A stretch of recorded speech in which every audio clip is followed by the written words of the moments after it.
जाते हैं कि वह पूरब दिशा है। तो सूर्य रूपी भगवान राम को प्रकट करने वाली कौशल्या माता को पूरब दिशा कहा है, जो प्रकाश देने वाली है जगत को। ऐसी कौशल्या माता को प्रणाम करते हैं। आगे करम प्रणाम करम मन भानी, करहु कृपा सुत सेवक जानी, जिनहि बिरति बड़ भयउ विधाता, महिमा अवधि राम पितु माता। क्या कह रहे हैं? कह रहे हैं कि अब दशरथ जी को हम प्रणाम कर रहे हैं, जिन्होंने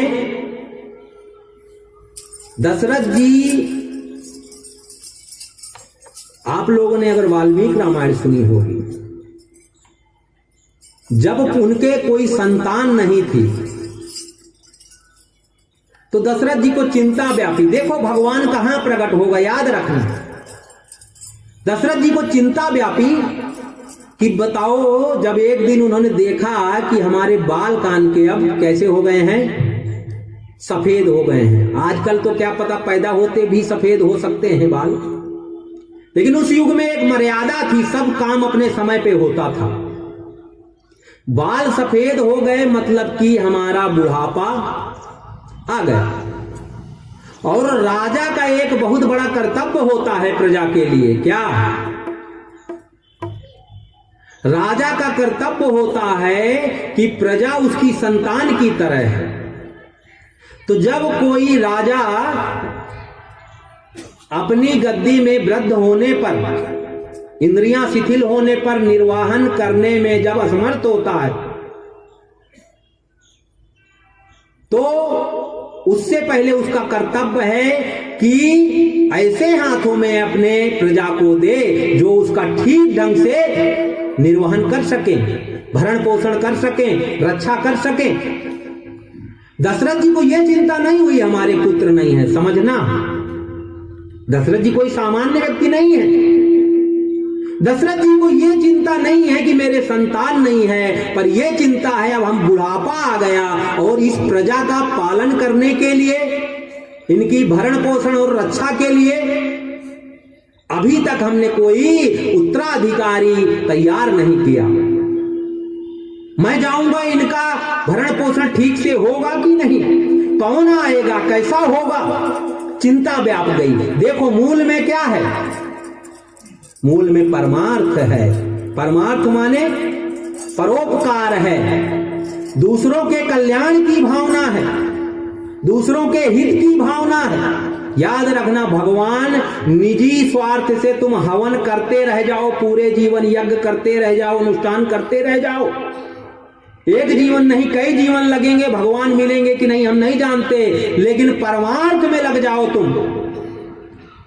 सब प्राणियों को भगवान रूप मान करके उनकी सेवा में लग जाओ, तो भगवान तुम्हें पूजा में कितने घंटे बैठते हो ये हम नहीं पूछेंगे, ना तो भगवान पूछेंगे, और भगवान तुम्हें अवश्य मिल जाएंगे। पूजा हम 4-4 घंटे कर रहे हैं, और जा करके जब गद्दी में बैठ रहे हैं तो क्या कर रहे हैं? कोई सेठ हो, ठेकेदार हो, या जो भी हो, क्या कर रहे हैं हम दूसरे का हिस्सा, जितना हमारा भाग है उससे ज्यादा भाग हम ले रहे हैं। तो वो किसी का भाग तो है, क्योंकि हमारा हक नहीं है उसमें। तो जब हम दूसरे का हक लेते हैं, दूसरे का हिस्सा खाते हैं, तो उस पूजा का क्या तात्पर्य है? हमने हिंसा कर दी। हिंसा को बड़ी बारीकी से समझना, क्योंकि अहिंसा परमो धर्म, अहिंसा परम धर्म है। अब परम धर्म है मतलब सबको धारण करना चाहिए, धर्म नहीं का परम धर्म, मूल की बात है। धर्म का मूल है अहिंसा। है क्या अहिंसा? किसी भी प्रकार से किसी को डंडा मार देना या काट देना या किसी प्रकार से बाह्य रूप से प्रताड़ित करना ही हिंसा नहीं है। हिंसा है किसी भी प्रकार से किसी भी प्राणी को मन से कष्ट हो, वाणी से हम ऐसा बोले कि उसको कष्ट हो, या शारीरिक प्रताड़ना दे। आप किसी से अगर किसी के बारे में आपने अगर मन से गलत सोच लिया, उसके अहित की भावना, तो आपने हिंसा कर ली। अब भले बाहर के लोग नहीं देखे, लेकिन जिसको लास्ट में हिसाब करना है, जब जाओगे यहां से जाना पड़ेगा कहीं, शरीर छोड़ के जब जाओगे तो कहीं तो जाओगे, तो जहां जाओगे तो हिसाब तो किताब तो तुम्हारा वहां होना है। अब आगे की यात्रा वहीं से तय होनी है। तो जब वहां जाओगे तो इन सब ने तो नहीं देखा, बाहर दुनिया को तो बेवकूफ बना सकते हो, हालांकि बनाए नहीं हो, बन गए हो बेवकूफ। वहां जाओगे तो वहां तो हिसाब होगा, जब वहां हिसाब होगा तो फिर वहां तो फल भोगना पड़ेगा।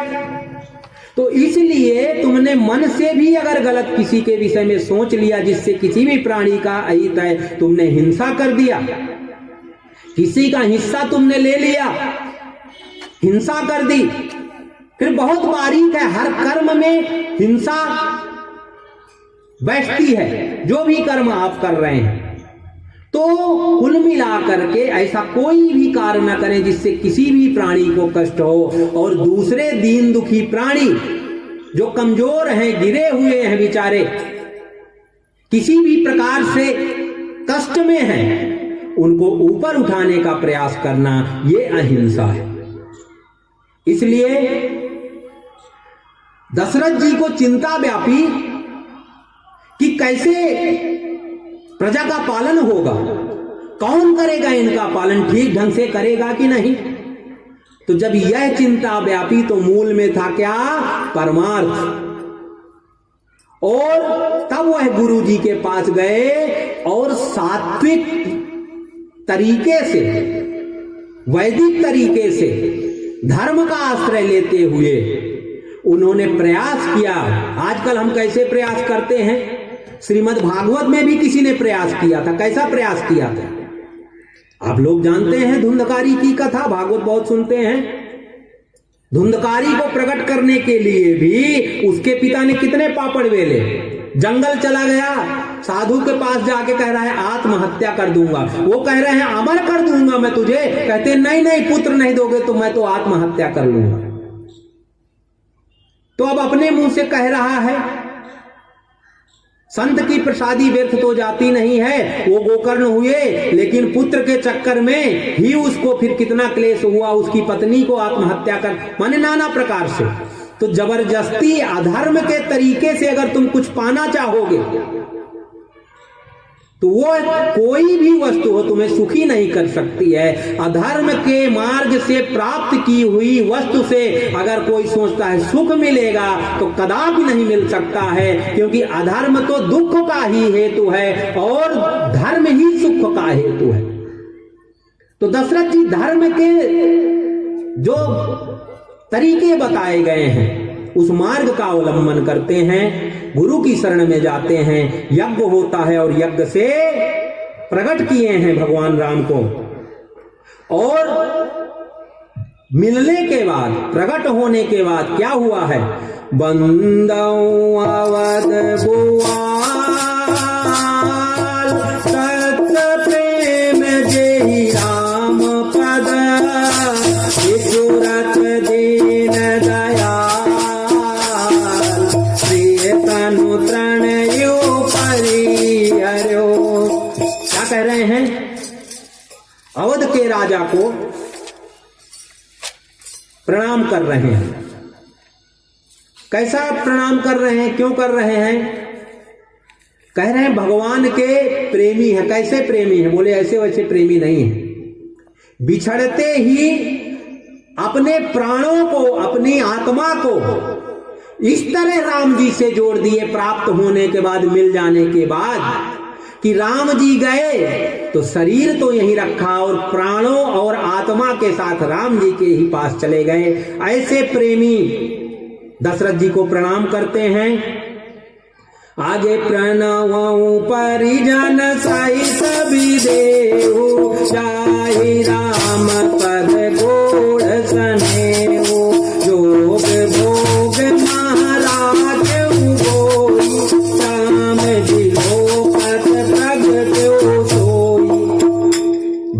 को प्रणाम कर रहे हैं, जो योगियों में श्रेष्ठ कहे जाते हैं।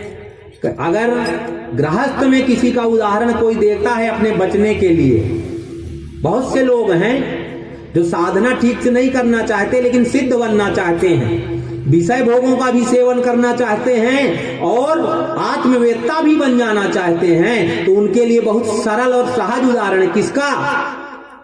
राजा जनक जी का। कहते हैं जब वो राजा होकर के विषय भोगों के बीच में रहते हुए परमात्मा की प्राप्ति कर लिए और पूर्ण ज्ञानी थे, तो हम क्यों नहीं हो सकते? बिल्कुल हो सकते हो महाराज। ऐसे जनक जी को प्रणाम जो भोग विषयों के बीच में रहते थे लेकिन उनके अंदर का योग जागृत रहता था।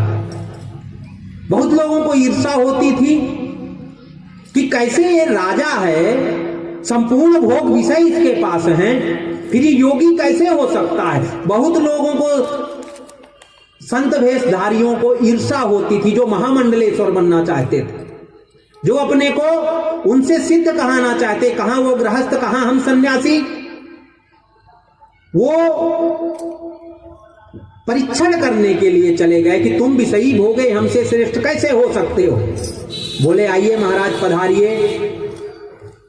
जब गए तो उन्होंने कहा महाराज चलें और प्रसाद पालें। प्रसाद पाने के लिए जब वो लोग बैठे तो जनक जी ने एक व्यवस्था कर रखी थी। क्या? ऊपर पंखे लगे हुए थे तीनों के कि गर्मी न लगने पाए, भोजन में पसीना ना आए। और उन पंखों में क्या था? धागे में तलवार बांधी हुई थी। नीचे 56 भोग रखे हुए हैं और सिर में 1 इंच का अंतर है, थोड़ा। अगर आपने थोड़ा भी ऐसे किया तो अब वो घूम रहे हैं। तलवारें, भोजन नीचे रखा हुआ है, 56 भोग हैं, दाल चावल सब्जी रोटी भर नहीं है, सब तरह के स्वादिष्ट पदार्थ रखे हुए हैं। संतों को कहा गया महाराज आरोगे, पाएं, ग्रहण करें। अब संतों के इतने पसीने, इतने पंखा में भी क्या छूट रहे थे? पसीने। खाना पीना तो छोड़ो। किसी प्रकार अब ऐसे बन के आए हैं कि हम जगत गुरु हैं, हम तुमसे श्रेष्ठ हैं। अब डर जाएंगे, अगर तुरंत उठ के चल देंगे तो वो कहेंगे डरपोक हैं। तो इसलिए किसी प्रकार थोड़ा मोड़ा पाए और जल्दी ही हाथ धो करके फिर जनक जी ने कहा कि महाराज आप हमारे नगर में आए हैं तो कम से कम हमारे नगर का भ्रमण तो करें, आप लोगों का दर्शन थोड़ा हमारे नगरवासी करें, नगरवासी दर्शन करें। आप महान संत हैं, उत्तराखंड से पधारे हैं, इतने महान तपस्वी हैं, तो आप हमारे नगर में घूम जाएं। जो लोग आए वो तो ठीक, जो नहीं आ पा रहे कम से कम वहीं से दर्शन करके कृतार्थ हो जाएं। संतों ने कहा बिल्कुल ठीक कह रहे हो, हम ऐसे ही हैं जैसे कह रहे हो। हाथी में बड़ सुंदर पालकी सजाई गई, बैठे और बैठ करके जब चले तो लोग तो दर्शन कर रहे हैं। हम तो अभी हनुमान जी कृपा से गए नहीं, पर कोई हमसे बता रहे थे कि यहाँ 3 मंजिला क्या है, मार्केट है, और वहां पैदल वाला, घोड़े वाला और ऊंट वाला तीनों प्रकार के लोग क्या कर सकते हैं, खरीदारी। उतरने की जरूरत नहीं, ऊंट से ही कर ले, ऊपर दुकानें लगी हैं। अब भगवान जाने जैसी व्यवस्था होगी, आप लोग जान रहे होंगे। तो ऐसी जब जगह आई, एक से एक पदार्थ रखे हुए हैं, तरह तरह की चीजें मिल रही हैं, जब वहां से निकले तो अब किसका मन नहीं जाएगा। लेकिन साथ में पीछे वाली हाथी में क्या था, बंदूकधारी थे, और कहा था अगर थोड़ा भी मुंडी इधर से उधर किए तो क्या होगा। हाथ बोले हमारा ट्रिगर में ही है, लेट नहीं लगनी है। अब क्या करें, राजा का आदेश है। शुरू से भी बताया होता तो न बैठते हाथी में। हाथी में बैठ के दर्शन देने जा रहे थे, उसके बाद ये व्यवस्था हुई है। अब बेचारे सोचे कि करें क्या, चलो अब किसी प्रकार घूम आए, तो मुंडी सीधी, ना इधर ना उधर। अब चीजें तो बहुत हैं, सुंदर सुंदर पदार्थ हैं, इच्छा तो हो रही है, लेकिन घुमाया अगर तो फिर कभी के लिए इच्छा नहीं बचेगी। तो इसलिए जब घूम करके आए, राजा जनक ने प्रणाम किया, क्षमा मांगी और कहा, महाराज आप लोगों के पीछे जैसे भोजन के समय ऊपर तलवार लटकी हुई थी, जब आप घूमने गए शहर में तो पीछे आपके ट्रिगर में हाथ था, वैसे ही हर क्षण हमको मृत्यु दिखती है। इस वजह से हम भगवान की ओर दृष्टि रखते हैं। इसलिए किसी ने कहा है कि अगर अपना कल्याण चाहते हो तो दो बातों को भूल मत। क्या? अगर तू अपना कल्याण चाहे तो क्या क्या बातें हैं? एक तो मौत को और दूसरे भगवान को। मौत याद आएगी तो भगवान मरने वाला, अब ये हो जाए कि मृत्यु आ गई तब सब छूट। अब बहुत आसक्ति वाला तब भी नहीं छोड़ता, पर थोड़ा भी अगर सत्संग किया है तो थोड़ा भगवान का स्मरण कर लेगा, भगवान बचाओ, हैं?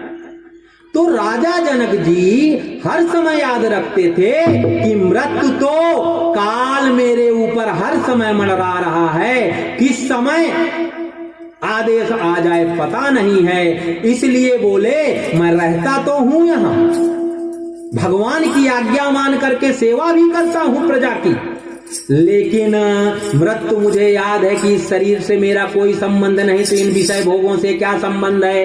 ऐसे जिन्होंने भोग में योग को छिपा रखा था, ऐसे राजा जनक जी को तुलसीदास बाबा वंदन करते हैं, प्रणाम करते हैं। आगे वृंदाऊं प्रथम भरत के चरणा, चातु में मदद दाई नारन, काम चरण पंकज मन जाचु, दुख मधु प्रेम सजई ना पास। अब प्रणाम कर रहे हैं उसके तुरंत बाद किसको? भरत जी के चरणों में। भरत जी का चरित्र आप लोग हनुमान जी की कृपा से आगे श्रवण करेंगे। जासु नेम व्रत जाय न बरना,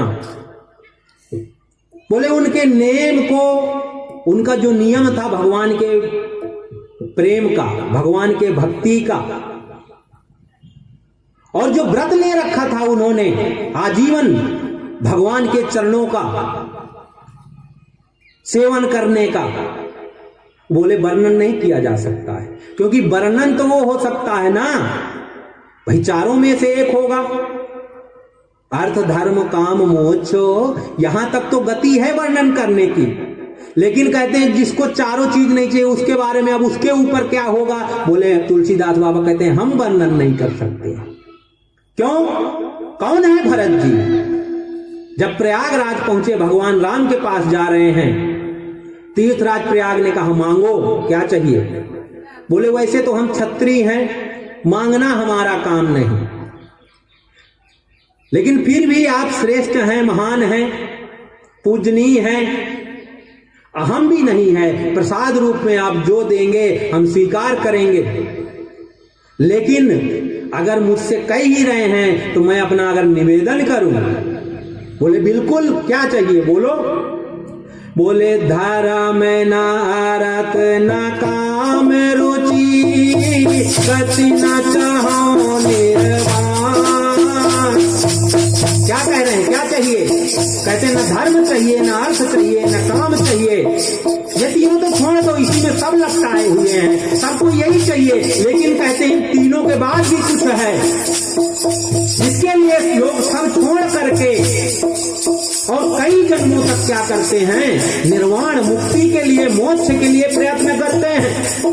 कहते वो भी नहीं चाहिए।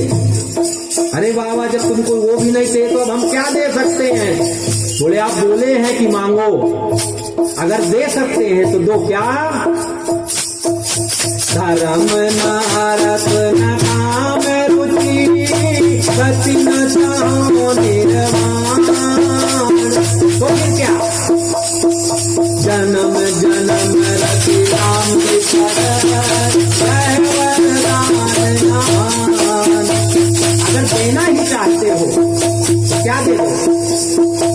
हैं जन्म जन्म रति राम जी पद।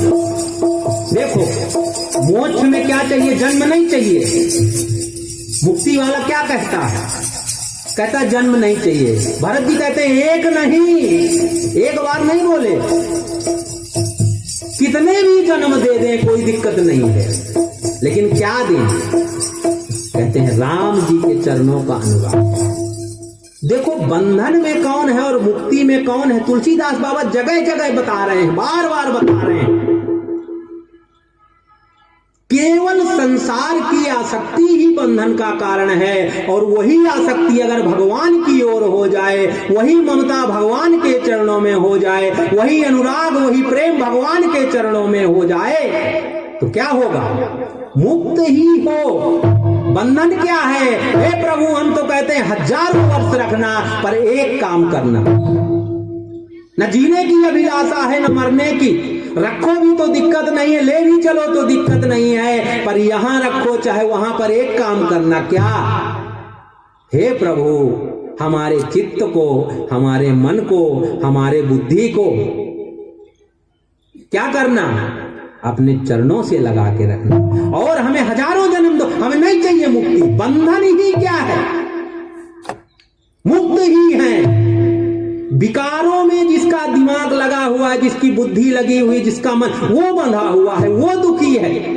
निर्विकार अगर अपने अंतःकरण को कोई कर ले तो वह परम आनंद में स्थित हो जाता है, फिर उसके लिए कोई दुख नहीं।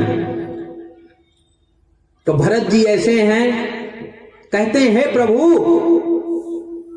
अगर देना चाहते हो, मांगने को बोल रहे हो ये चीज तो दे दो। क्या चाहिए? जन्म जन्म रति राम जी पद। बार बार जन्म चाहिए, लेकिन साथ में एक चीज चाहिए। जन्म से हमें कोई दिक्कत नहीं है, वो चाहिए भगवान के चरणों का अनुराग। तो ऐसे भरत जी के चरणों में प्रणाम करते हैं,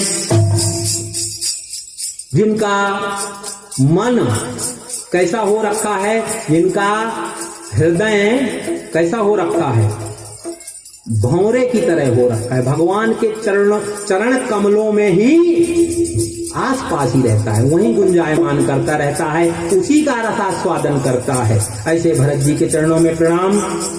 बंदाहूं लक्ष्मण पद चल जाता, शीतल सुभग भगत सुखदाता, रघुपति कीरति विमल पताका, दंड समान सयोजस जाता।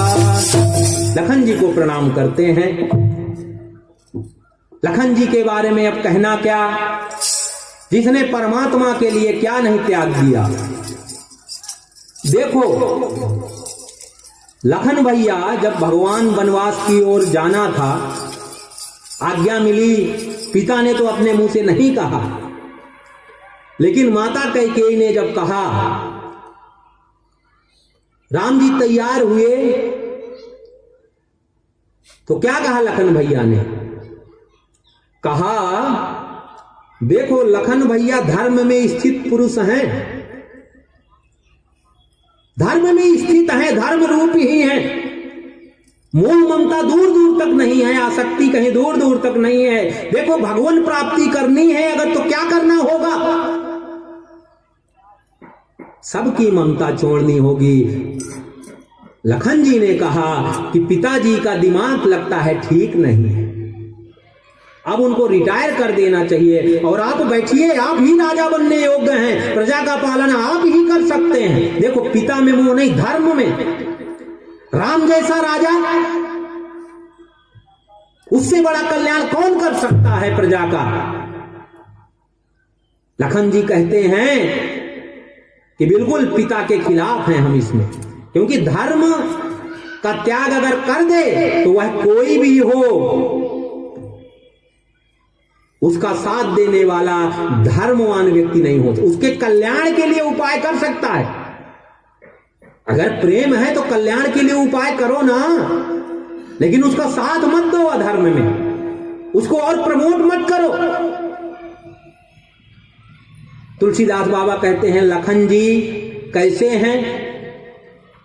लखन जी ने अपनी माता पत्नी सर्वस्व छोड़ा, भगवान के चरण नहीं छोड़े। बोले हे प्रभु आपके बिना मैं तो अपने माँ बाप किसी को नहीं जानता हूं, मैं तो केवल आप ही मेरे माँ हैं, आप ही मेरे। भक्ति कैसी होना चाहिए? आप लोग करते हैं बाद में क्या? त्वमेव माता च पिता त्वमेव बोलते हैं ना, रोज बोलते हैं आरती के बाद। आप लोग घरों में भी करते होंगे। कितना आपने उनको माना बताओ जरा। त्वमेव माता च पिता त्वमेव बंधुश्च सखा त्वमेव विद्या द्रविणम त्वमेव सर्वम मम देव। सब कुछ तुम ही हो। लखन भैया दिखाते हैं कैसा होता है उनका जीवन, जो सब कुछ उनको मान लेते हैं। लखन भैया ने दिखाया। इसीलिए अगर राम जी की पताका फहरा रही है तो उसमें दंड रूप कौन है? लखन भैया हैं। ऐसे लखन भैया को प्रणाम। आगे रिपो सूदन पद कमल नमामि सूर सुशील भरत अनुगामी। क्या कह रहे हैं? अब शत्रुघ्न जी को प्रणाम कर रहे हैं। देखिए शत्रुघ्न जी के लिए क्या यूज कर रहे हैं, किन शब्दों का प्रयोग कर रहे हैं। उनके चरण कमलों को प्रणाम कर रहे हैं। किनके? जो सूर हैं, सुशील हैं। देखो ये दोनों चीज कैसे हैं, अलग अलग है। भयंकर योद्धा हो, बलवान हो, शक्तिवान हो, उद्भट हो, और उसके बाद शीलता भी हो, विनम्रता भी हो। तुलसीदास बाबा बताते जा रहे हैं सूत्र भगवत प्राप्ति के। देखो शत्रुघ्न जी भी अगर राम जी के भाई हैं तो क्यों हैं? अगर उनके नजदीकी हैं, उनसे संबंध उनका है और हम भी संबंध जोड़ना चाहते हैं तो कैसे हो? अगर भगवान ने सामर्थ्य दी हो, कह रहे सूर सुशील, सूर हैं और साथ में क्या है? सुशील हैं, विनम्र हैं। और क्यों है ऐसा ये भी जान लो। क्योंकि भरत जी का अनुगमन करते हैं। तो संतों का अनुगमन करो, धर्म में स्थित पुरुषों का अनुगमन करो, साधु पुरुषों का अनुगमन करो, सद्मार्ग में चलने वाले लोगों का अनुगमन करो। तो अगर सूरवीर रहोगे तो सुशील रहोगे। तो ऐसे शत्रुघ्न भैया को प्रणाम करते हैं। उसके बाद महावीर बिना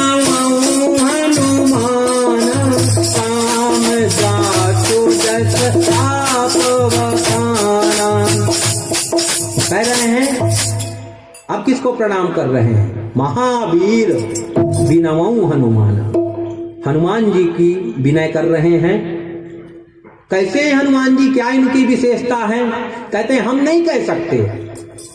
क्यों भैया आप क्यों नहीं कह सकते हैं? आप तो लिखने का प्रयास कर रहे हैं। कह रहे हैं राम जासु जस आप बखाना। इनका बखान तो स्वयं भगवान राम करते हैं, तो हम तुच्छ प्राणी राम जी का ही कर ले तो बहुत है। राम जी जिसका बखान करते हो उसका हम क्या बखान कर पाएंगे? ऐसे हनुमान जी को प्रणाम।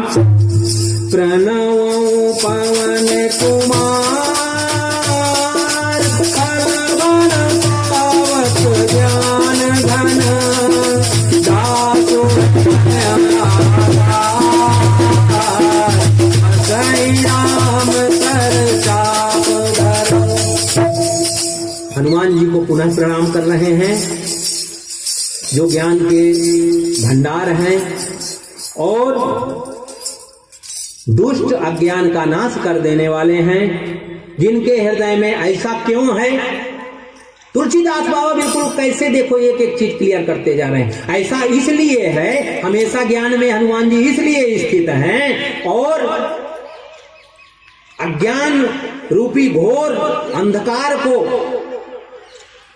और ऐसे वन को जला देने के लिए अग्नि के समान क्यों हैं? क्योंकि उनका अग्नि की चिंगारी नित्य जागृत रहती है। और ऐसा क्यों रहता है? क्योंकि जासु हृदय आगार बसई राम सर चाप घर, हृदय में राम जी को धारण कर लिए हैं, इसलिए नित्य ज्ञान जागृत रहता है। और ज्ञान जिसका जागृत है, चिंगारी हर समय अग्नि तेज जल रही है, तो क्या होगा? गीली लकड़ी भी आ जाए तो भस्म हो जाती है। तो हम हृदय में अगर राम जी को धारण कर लेंगे तो स्वतः ज्ञान जागृत होगा और अज्ञान का नाश हो जाएगा। कपिपति रीछ निशाचर राजा अंगद